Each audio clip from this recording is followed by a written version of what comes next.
मिला टाइम्स में खुशामदीद। गज़ा पट्टी और इसराइल के दरमियान लड़ाई एक मरतबा फिर तेज़ हो गई है और अल-क़स्साम ब्रिगेड ने भी इसराइल पर जवाबी हमला शुरू कर दिया है। अल-क़स्साम ब्रिगेड ने मिज़ाइलों से बमबारी की इसराइल पर। इधर यमन से हौसियों ने भी इसराइल पर दोबारा हमला शुरू कर दिया है। यमन पर लगातार अमेरिका ने हमला किया। यमन में 50 से ज़्यादा लोगों की शहादत हो जाती है। कई ठिकानों पर अटैक किया जाता है, लेकिन यमन के हौसियों ने कहा था कि हम अमेरिका को उसका जवाब देंगे। अमेरिका के हमलों से हम डरने वाले छुपने वाले नहीं हैं। और अब यमन के हौसियों ने हाइपरसोनिक मिसाइल से इसराइल पर बराह रास्त हमला शुरू कर दिया है और यमन के हमलों की वजह से पूरे इसराइल में सायरन बजने की आवाज़ सुनी गई है। बिन गुरियन एयरपोर्ट जो है इसराइल का इंटरनेशनल एयरपोर्ट, यस, उस एयरपोर्ट पर यमन के हौसियों ने हमला किया है। कई ठिकानों पर हमला किया है। कई इमारतों में आग लगने की खबरें भी सामने आई है और इसराइल में सायरन बजने का सिलसिला दोबारा शुरू हो गया है। दोबारा इसराइल में हर तरफ डर और खौफ देखा जा रहा है। इधर इसराइल ने ज़मीनी आर्मी के ज़रिए भी गज़ा पट्टी पर हमला करना शुरू कर दिया है और सलाहुद्दीन कंट्रोल पर कब्ज़ा दोबारा इसराइल ने कर लिया है। सलाहुद्दीन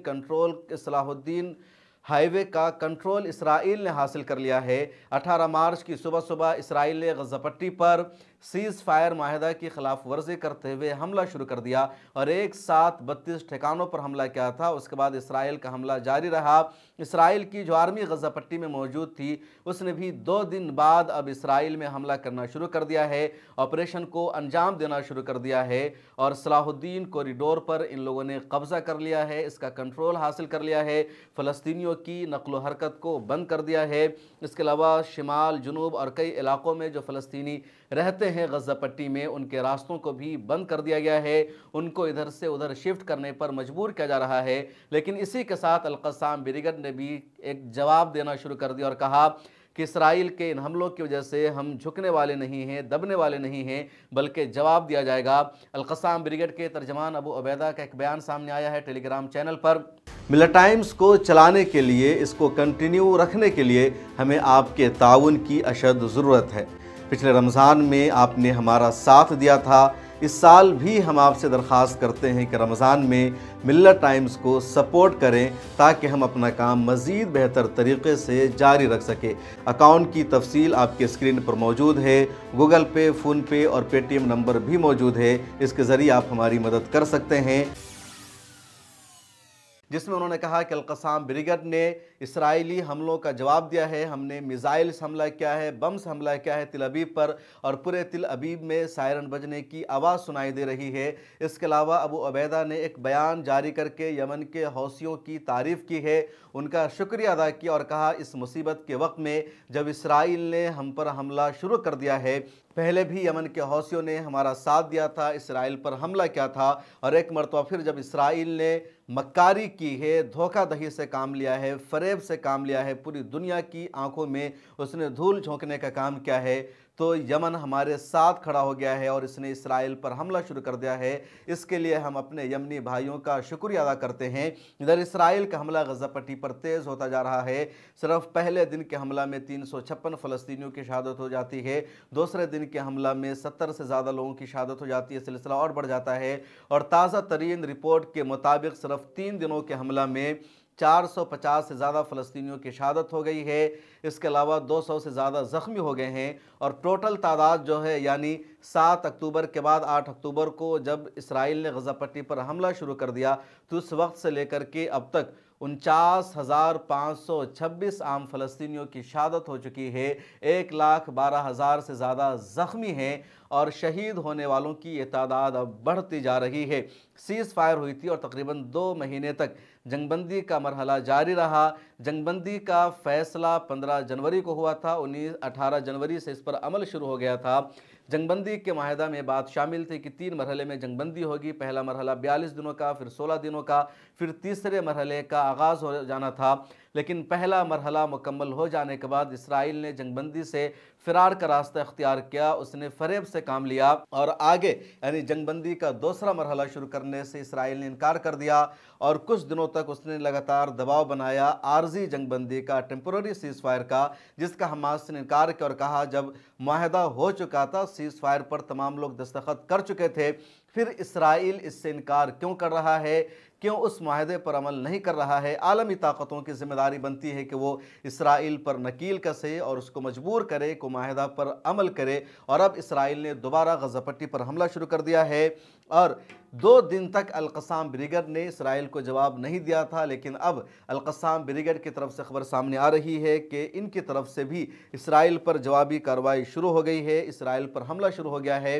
उधर खबर यह भी है कि अंदरूनी इसराइल भी एहतजाज का सिलसिला बढ़ता जा रहा है। एहतजाज करने वाले नेतन्याहू के दफ्तर तक पहुँच गए हैं, उनके घर तक पहुँच गए हैं। आर्मी चीफ ऑफ स्टाफ के घर के बाहर, उनके दफ्तर के बाहर भी एहतजाज का सिलसिला शुरू हो गया है। इसी तरह अल-क़स्साम ब्रिगेड ने कुछ वीडियोस जारी किए जिसमें दिखाया जा रहा है कि तिल अबीब शहर पर अल-क़स्साम ब्रिगेड की तरफ से बमबारी की जा रही है। इसके अलावा एक और बयान सामने आया है अबू उबैदा का, जिसके बारे में मैंने बताया और मैं उसका तर्जमा आपको पढ़कर बताना चाहता हूँ कि अबू उबैदा ने कहा, हम यमन के भाइयों को उनके बावकार मकाम और गज़ा में अपने लोगों की बराह रास्त हिमायत पर सलाम पेश करते हैं। भारी टैक्स के बावजूद वो अल-अक़सा और फ़लस्तीन के साथ अपनी वफ़ादारी की कीमत अदा कर रहे हैं। आज यमनी मिसाइलों ने तिल अबीब के आसमान में गज़ा के मिसाइलों को एक दूसरे के साथ जोड़कर इस बात की तस्दीक की है कि गज़ा तन्हा नहीं है और उसके पीछे कौम के आज़ाद मर्द हैं जो उसके मुतकब्बिर दुश्मनों के हवाले नहीं करेंगे। हम अपनी कौम के तमाम आज़ाद लोगों से मुतालबा करते हैं कि मस्जिद अक़सा के दिफा के लिए जंग में हिस्सा लें और गज़ा की हिमायत का सफ़र मुकम्मल करें। मुजरिम सह्यूनी दुश्मन की ताकत को तोड़ना और उसे अपनी जारियत रोकने पर मजबूर करना। तो ये अपील की है अल-क़स्साम ब्रिगेड ने। उसके अलावा अल-क़स्साम ब्रिगेड की तरफ से एक और तस्वीर शेयर की गई जिसमें कहा गया कि अल-क़स्साम ब्रिगेड ने इसराइली शहरियों पर M90 मिसाइलों से बमबारी की है। एक और अपडेट सामने आया जिसमें कहा गया कि अल-क़स्साम ब्रिगेड ने शहरियों के ख़िलाफ़ यानी गज़ा पट्टी की जो फ़लस्तीनी अवाम हैं उनके कत्ल आम के जवाब में इसराइल के कई इलाक़ों को, कई विलेजेस को निशाना बनाया है। इधर इसराइल के मीडिया से खबर सामने जिसमें कहा जा रहा है कि मकबूजा फ़लस्तीन यानी इसराइल के इलाक़ों में यमन से दागे गए मिसाइलों की वजह से हर तरफ वहाँ सायरन बजने की आवाज़ सुनाई दी गई है और इसराइल के मीडिया ने इसकी तस्दीक की है कि तिल अबीब और दूसरे इलाक़ों में शहरों में मिसाइल हमलों के बाद ख़तरे के सायरन बजने लगे। लोग बुंकरों में छुप करके अपनी जान बचाने पर मजबूर हो गए। उधर अमेरिका ने यमन पर एक बार फिर हमला शुरू कर दिया है, लेकिन यमन के हौसियों का साफ कहना है कि हम किसी भी हमले के दबाव में आने वाले नहीं हैं। उधर बहर अहमर से गुजरने वाले जहाज़ों पर यमन के हौसियों ने दोबारा हमला शुरू कर दिया है। अमेरिका की तरफ से जंगबंदी का फिर एक प्रपोजल आया है, लेकिन ये जो प्रपोजल है आर्जी प्रपोजल है, टेम्पररी प्रपोजल है और हमास के सरबराहों का साफ कहना है कि जो मुआहदा 15 जनवरी को हो चुका था, जिस पर सभी ने सिग्नेचर किया था, हम उसी को आगे बढ़ाना चाहते हैं। अब किसी और नए मुआहदा की कोई ज़रूरत नहीं है। आलमी ताकतों की जिम्मेदारी बनती है इसराइल को मजबूर करना कि वो उसी मुआहदा पर अमल करे। इस वीडियो में इतना ही, मुझे दीजिए इजाज़त और सोशल मीडिया के तमाम प्लेटफॉर्म पर मिलत टाइम्स को फॉलो कर लीजिए। माह मुबारक में अब ज़्यादा से ज़्यादा मिलत टाइम्स की फाइनेंशियली मदद भी कीजिए। फिर मुलाकात होगी। मिलत टाइम्स को चलाने के लिए, इसको कंटिन्यू रखने के लिए हमें आपके ताउन की अशद ज़रूरत है। पिछले रमज़ान में आपने हमारा साथ दिया था, इस साल भी हम आपसे दरख्वास्त करते हैं कि रमज़ान में मिलत टाइम्स को सपोर्ट करें ताकि हम अपना काम मज़ीद बेहतर तरीक़े से जारी रख सकें। अकाउंट की तफसील आपके स्क्रीन पर मौजूद है। गूगल पे, फ़ोन पे और पेटीएम नंबर भी मौजूद है। इसके ज़रिए आप हमारी मदद कर सकते हैं।